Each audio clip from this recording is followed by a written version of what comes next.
നമസ്കാരം, ഞാൻ മനോജ് നെടിയാക്കൽ. പുതിയൊരു വീഡിയോയിലേക്ക് എല്ലാവർക്കും സ്വാഗതം. വിനിമയ വിപണിയിൽ ഡോളർ കാഴ്ചവെച്ച മുന്നേറ്റം പ്രമുഖ നാണയങ്ങളെ ദുർബലമാക്കിയെങ്കിലും അവസര നേട്ടമാക്കാൻ രാജ്യാന്തര തലത്തിൽ റബ്ബറിനായില്ല. മധ്യപൂർവേഷ്യയിലെ സംഘർഷ സാഹചര്യം കണക്കിലെടുത്ത് ചൈനീസ് വ്യവസായികൾ റബ്ബർ ഇറക്കുമതിയിൽ നിന്നും അല്പം പിന്മാറിയത് നിക്ഷേപകരുടെ ആത്മവിശ്വാസത്തിന് മങ്ങലേൽപ്പിച്ചു. ഒസാക്കയിൽ റബ്ബർ കിലോ 372 യെന്നിലാണ് വ്യാപാരം നടന്നത്. ചൈന, സിംഗപ്പൂർ മാർക്കറ്റുകളിൽ റബ്ബർ വില താഴ്ന്നതിൻ്റെ ചുവട് പിടിച്ച് ബാങ്കോക്കിൽ ഷീറ്റ് വില കിലോ 235 രൂപയിൽ നിന്നും 230 രൂപയായി.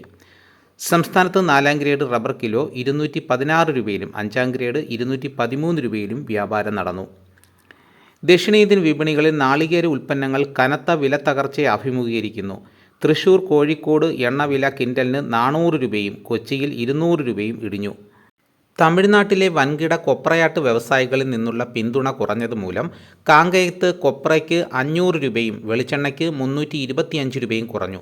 വിപണിയിലെ അനിശ്ചിതാവസ്ഥയ്ക്കിടയിൽ വിളവെടുപ്പിൽ നിന്ന് താൽക്കാലികമായി പിന്തിരിയണോ അതോ തിരക്കിട്ട് ചരക്ക് വിറ്റുമാറണോ എന്ന ആശയക്കുഴപ്പത്തിലാണ് വലിയ വിഭാഗം കർഷകർ.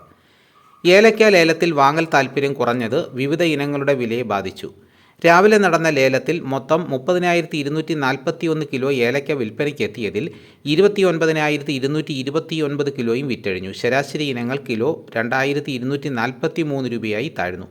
മികച്ച ഇനങ്ങൾ 2,678 രൂപയിൽ കൈമാറി. അപ്പോൾ ഇതാണ് ഇന്നത്തെ വിപണി വിശേഷങ്ങൾ. ഇതോടുകൂടി വീഡിയോയുടെ പൂർണ്ണമാകുന്നു. എല്ലാവരും ഒന്ന് ലൈക്ക് ചെയ്ത് സപ്പോർട്ട് ചെയ്യണം. ആദ്യമായിട്ടാണ് ഈ ചാനൽ കാണുന്നതെങ്കിൽ സബ്സ്ക്രൈബ് ചെയ്യാൻ മറക്കരുത്. നിങ്ങളുടെ അഭിപ്രായങ്ങൾ കമൻറ്റായിട്ട് രേഖപ്പെടുത്തണം. ഈ വീഡിയോ എല്ലാവർക്കും ഒന്ന് ഷെയർ ചെയ്ത് കൊടുക്കണം. മറ്റൊരു വീഡിയോയുമായിട്ട് ഉടനെ എത്താം. എല്ലാവർക്കും എൻ്റെ നന്ദി.